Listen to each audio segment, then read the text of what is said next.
मेरे प्यारे बच्चों, पटेल कोचिंग की यूट्यूब चैनल में आपका स्वागत है। ये चैनल बिल्कुल आपका है। आप इसको लाइक करें, शेयर करें, सब्सक्राइब करें और अपने दोस्तों के बीच में इसके बारे में डिस्कस करें, कमेंट करें, क्योंकि इस चैनल पे मैं पूरा कोशिश करता हूँ कि जो भी इम्पोर्टेंट टॉपिक है, इम्पोर्टेंट क्वेश्चन है, उसको मैं डिस्कस करूँ, सॉल्व करूँ, ताकि आने वाले एग्जाम में आपको बहुत ज़्यादा फायदा हो। तो बच्चों, आज हम लोग क्लास 12th के फिजिक्स के chapter 1 electric charge and field के ऊपर डिस्कस करेंगे और इसके अलग अलग जो थ्योरम है उसको डिराइव करेंगे। तो बच्चों, सबसे पहले आप लोग ध्यान से देखिएगा कि इलेक्ट्रिक चार्ज पैदा कैसे होता है, इसको हम लोग थोड़ा समझते हैं बच्चों। तो इलेक्ट्रिक चार्जों को पैदा कैसे होता है इसको समझने के लिए सबसे पहले हम लोगों को एटॉमिक स्ट्रक्चर को देखना पड़ेगा। तो बच्चों, एटॉमिक स्ट्रक्चर में क्या होता है, एक एटम होता है ऐसा, इसके अंदर में न्यूक्लियस होता है और न्यूक्लियस में क्या होता है, पॉजिटिव चार्ज वाला प्रोटॉन होता है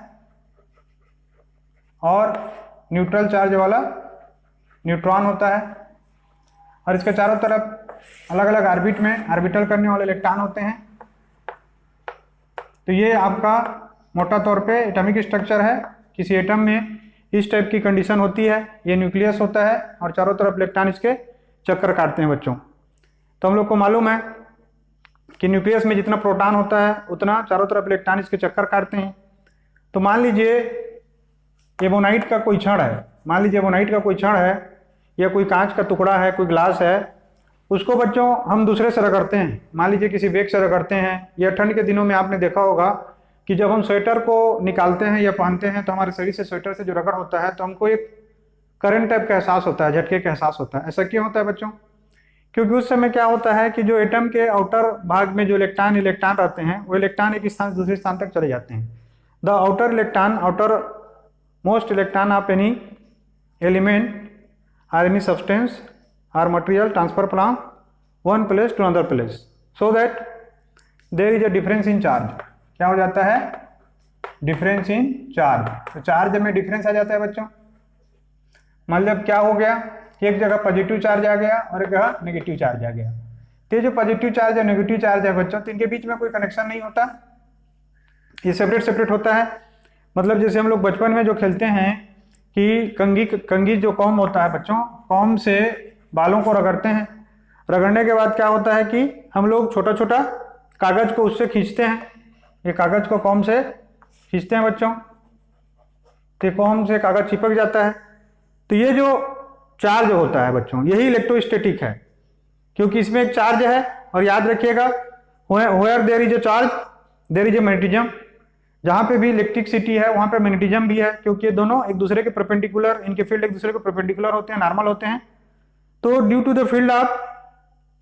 electric field there should be always a property of magnetism. हमेशा वहां पे मैग्नेटिज्म का प्रॉपर्टी होगा। तो यहाँ पे मैग्नेटिज्म के प्रॉपर्टी से कागज को ये खींचते हैं। तो चार्ज का एक जगह से दूसरी जगह जाने से जो चार्ज एक जगह स्टोर हो जाता है तो उसमें जो प्रॉपर्टी डेवलप होता है उसको हम लोग इलेक्ट्रिक चार्जेज बोलते हैं। और इलेक्ट्रिक चार्ज के चारों तरफ जहां पे दूसरा कोई चार्ज, देखिए फील्ड क्या होता है, मान लीजिए यहाँ पे कोई पॉजिटिव चार्ज है, इसके चारों तरफ क्या होगा, एक एरिया होगा जहां पे कोई दूसरा पॉजिटिव चार्ज आएगा तो इसको रिपेल करेगा, इसको आने नहीं देगा।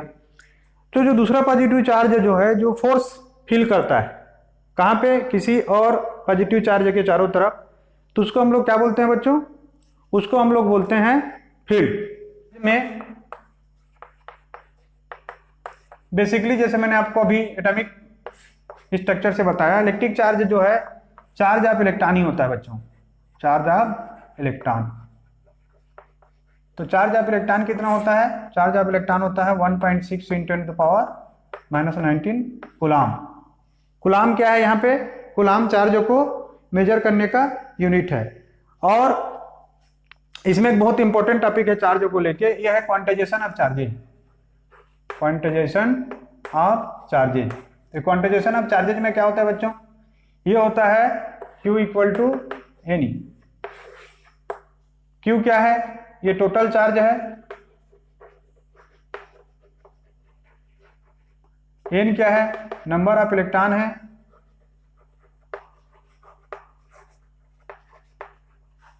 और ये क्या है? Charge in 1 electron.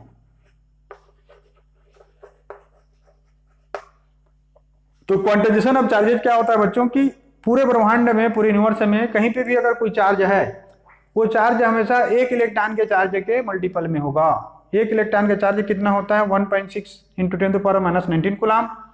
तो इसके टुकड़े में नहीं होगा बच्चों, मतलब एक इलेक्ट्रॉन के चार्ज के 1/2, 1/3, 4/5 इस टाइप का आपको चार्ज कहीं नहीं मिलेगा, है ना। 1/2e, 1/3, 4/5 इस टाइप का चार्ज आपको टुकड़ों में चार्ज कहीं नहीं मिलेगा। हर जगह जो चार्ज मिलेगा आपको इसी चार्ज के मल्टीपल में मिलेगा। तो बच्चों इसको बोलते हैं quantization of charges. Quantization of charges का मतलब होता है कि in the all universe you will find the charge multiple to charge of one electron which is equivalent to 1.6 × 10⁻⁻90 coulomb. Kinds of charges,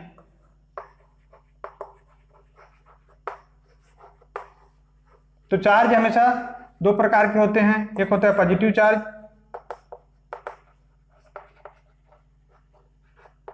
और दूसरा होता है बच्चों नेगेटिव चार्ज। ये पॉजिटिव चार्ज है आपका, ये नेगेटिव है। तो आपको मालूम है पॉजिटिव चार्ज दूसरा पॉजिटिव चार्ज आएगा तो रिपेल करेगा, they repel each other. Negative charge को रिपेल करता है, लेकिन अगर पॉजिटिव और नेगेटिव चार्ज आ जाएंगे तो ये अट्रैक्ट करेंगे और रिपेल करेंगे बच्चों। ये हो गया आपका positive charge. Conductors and insulators. तो कंडक्टर्स क्या होते हैं बच्चों? कंडक्टर्स वो एलिमेंट होते हैं, conductors are those elements which passes electric current in it. मतलब क्या हो गया कि कंडक्टर वे एलिमेंट होते हैं जिनमें से इलेक्ट्रिक करंट जो है पास होता है, इलेक्ट्रिक करंट जिसमें से फ्लो हो सकता है। एग्जाम्पल क्या इसमें है? कॉपर है, गोल्ड है, सिल्वर है, आयरन है, सारे के सारे जो मेटल होते हैं बच्चों वो गुड कंडक्टर ऑफ इलेक्ट्रिसिटी होती है, उसमें इलेक्ट्रिसिटी जो है फ्लो होता है। इंसुलेटर क्या होता है कि जो अपने में से करंट को फ्लो होने नहीं देता। तो इंसुलेटर कौन कौन से होंगे? जैसे प्लास्टिक्स हैं, वुड है और बहुत प्रकार के सिंथेटिक मटेरियल जो होते हैं वो इंसुलेटर होते हैं। स्टैटिक इंडक्शन, इलेक्ट्रोस्टैटिक इंडक्शन, ये क्या होता है?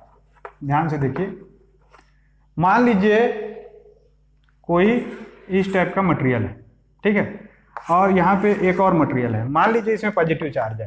क्या इसमें पॉजिटिव चार्ज है? तो अगर ये दोनों, ये मान लीजिए ये भी कंडक्टर है, ये भी कंडक्टर है, तो ये पॉजिटिव चार्ज इसमें कौन सा चार्ज को पैदा करेगा? तो बच्चों इसमें ये नेगेटिव चार्ज को पैदा करेगा। क्यों करेगा मैं समझा रहा हूं, ध्यान से समझिए आप। यहाँ पे पॉजिटिव चार्ज है, मतलब इनके एटम में लेस ऑफ इलेक्ट्रॉन है। क्या है यहाँ पे? Less of electron. Less of electron he positive होता है। और ये शुरू में नेगेटिव है, न्यूट्रल है। अगर ये शुरू में न्यूट्रल है तो जो पॉजिटिव है वो क्या करेगा? यहाँ के इलेक्ट्रॉन को अपने तरफ अट्रैक्ट करेगा। यही इंडक्शन का मेन कारण है, क्योंकि पॉजिटिव को चाहिए नेगेटिव, तो क्या करेगा? नेगेटिव को मान इलेक्ट्रॉन को अपने तरफ अट्रैक्ट करेगा। और देखिए बच्चों, अगर इसमें नेगेटिव आ गया, अगर यहाँ पे नेगेटिव एक्सेस हो गया, तो यहाँ पे तो पहले क्या था? पॉजिटिव नेगेटिव इक्वल था। तो यहाँ पे अगर नेगेटिव एक्सेस हो गया तो ऑटोमेटिक यहाँ पे क्या आ जाएगा बच्चों? पॉजिटिव आ जाएगा। अगर इस चीज को आपने समझ लिया तो आपने इंडक्शन को पूरी तरह से समझ लिया। यहाँ पे क्या है? पॉजिटिव चार्ज है, मतलब यहाँ पे लेस ऑफ इलेक्ट्रॉन है, इसको इलेक्ट्रॉन चाहिए, तो क्या करेगा? यहाँ के इलेक्ट्रॉन को अपने तरफ अट्रैक्ट कर लेगा। अगर यहाँ पे ज्यादा इलेक्ट्रॉन हो गया बच्चों, तो यहाँ पे क्या हो जाएगा? ऑटोमेटिक एक पॉजिटिव चार्ज आ जाएगा। तो इसी को बोलते हैं लॉ ऑफ इंडक्शन या इलेक्ट्रोस्टैटिक इंडक्शन। अच्छा हाँ बच्चों, अगला इंपॉर्टेंट टॉपिक है कंजर्वेशन ऑफ चार्जेज।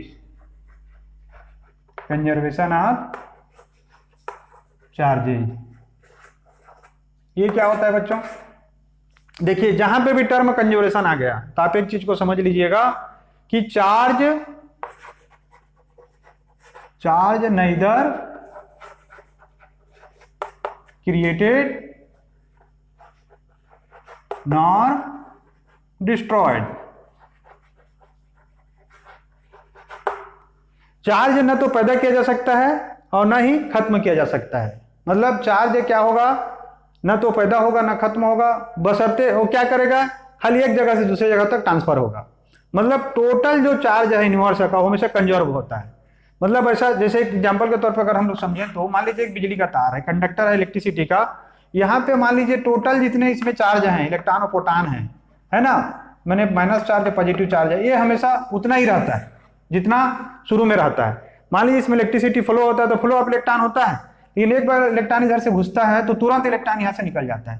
माने किसी भी इंस्टेंटेनियस टाइम पे, किसी भी टाइम पे कभी भी ऐसा नहीं होता कि यहाँ पे नंबर ऑफ इलेक्ट्रॉन ज्यादा हो या नंबर ऑफ इलेक्ट्रॉन कम हो, हमेशा इलेक्ट्रॉन जो है, चार्ज जो है वो कंजर्व रहता है।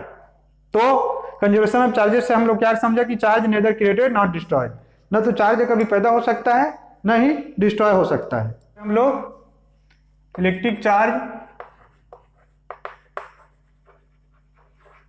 और मास, इनके बीच के कुछ डिफरेंस देखेंगे, पहला और ये दूसरा। ये पहला इसका क्या होता है कि चार्ज का जो मिनिमम वैल्यू है वो फिक्स्ड है, कितना होता है 1.6 इंटू 10⁻⁻19 कूलम, ये चार्ज का मिनिमम वैल्यू है बच्चों। लेकिन मास का मिनिमम वैल्यू है वो अभी तक फाइंड आउट नहीं हुआ है, येट नॉट फाउंड, अभी तक ये पता नहीं चला है। ठीक है, ये पहला डिफरेंस हो गया। दूसरा क्या होता है, चार्ज जो है नेगेटिव भी हो सकता है, जीरो भी हो सकता है, पॉजिटिव भी हो सकता है, लेकिन मास आपका हमेशा पॉजिटिव में ही रहेगा, मास कभी नेगेटिव या जीरो नहीं हो सकता। तीसरा क्या होता है, चार्ज में रिपल्सन भी होता है। क्या होता है, रिपल्सन, माने सेम चार्ज एक दूसरे को रिपेल करते हैं, लेकिन मास में आपको रिपल्सन नहीं मिलेगा, मास में क्या रिपल्सन नहीं मिलेगा।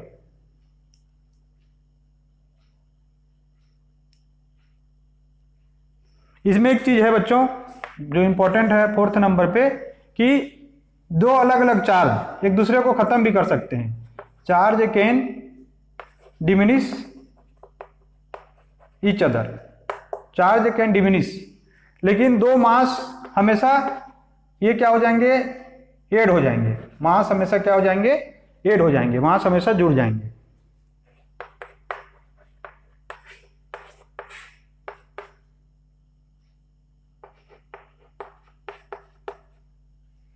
तो बच्चों यहाँ पे ध्यान से देखिएगा, यहाँ पे देखिए ये आइंस्टीन का एक इक्वेशन है उनके थ्योरी ऑफ रिलेटिविटी से। यहाँ पे मास जो है वो किसी मैटर का मास है, यहाँ पे उसका स्टैटिक मास है, ये एक्चुअल में उसका क्या है, वेलोसिटी मास बोलना चाहिए, है ना। जो मास स्पीड के कारण पैदा होता हुआ है, और अगर वो स्थिर है, स्टैटिक है, तो ये स्टैटिक मास है, ये उसका वेलोसिटी है उस मैटर का, और ये क्या है, स्पीड ऑफ लाइट है। ठीक है बच्चों, तो यहां पे ध्यान से देखेंगे, ये जो फार्मूला है वो फार्मूला इस चीज को बता देता है बच्चों कि किसी भी मास का लाइट, अगर किसी भी कोई भी मास में कितना भी मास रहे, उसका जो स्पीड है वो कभी भी स्पीड ऑफ लाइट के बराबर नहीं होता। अगर स्पीड ऑफ लाइट के बराबर होगा तो क्या होगा बच्चों, मैं सॉल्व करके बता रहा हूँ, v0 इक्वल टू c हो जाएगा, तो क्या हो जाएगा, m equal to m0 divided by 1 minus C square divided by C square, ये कैंसिल होकर 1 हो जाएगा, तो क्या हो जाएगा m0 डिवाइडेड बाई 1 माइनस 1 जो कि 0 हो जाएगा, तो m0 डिवाइडेड बाई 0 जो कि क्या आ जाएगा आपका बच्चों, इनफिनिट आ जाएगा।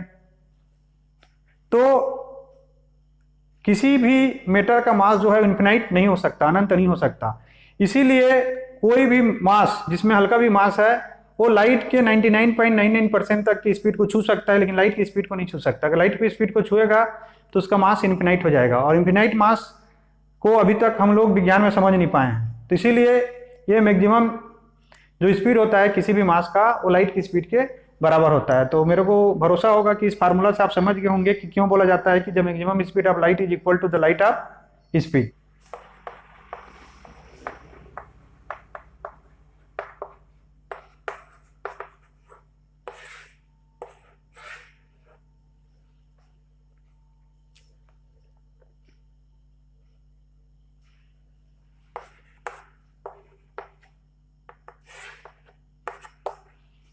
तो बच्चों हम बहुत इंपॉर्टेंट टॉपिक ले रहा हूं मैं यहाँ पे, कूलाम्स लॉ। कूलाम के लॉ को समझते हैं। मान लीजिए दो यूनिट चार्ज हैं Q1 Q2 जो कि 8 डिस्टेंस पे हैं, ठीक है।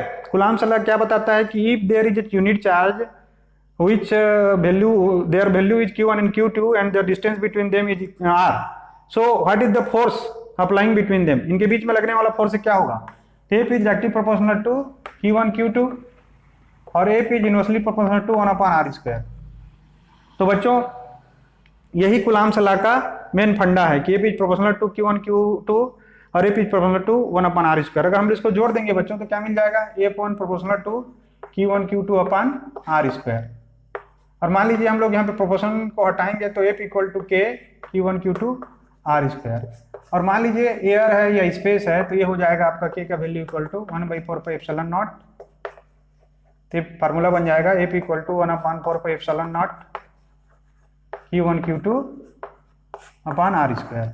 तो बच्चों ये कूलाम्ब्स लॉ है और कूलाम्ब्स लॉ से मैंने इस फार्मूला को डिराइव कर दिया है। कूलाम्ब का लॉ बोलता है कि अगर दो यूनिट पॉजिटिव चार्ज है Q1 Q2 तो उनके बीच में लगने वाला जो फोर्स है, और अगर उनके बीच का डिस्टेंस r है तो उनके बीच में लगने वाला फोर्स जो होगा वो F equal to 1/4 pi epsilon nought Q1 Q2 upon r।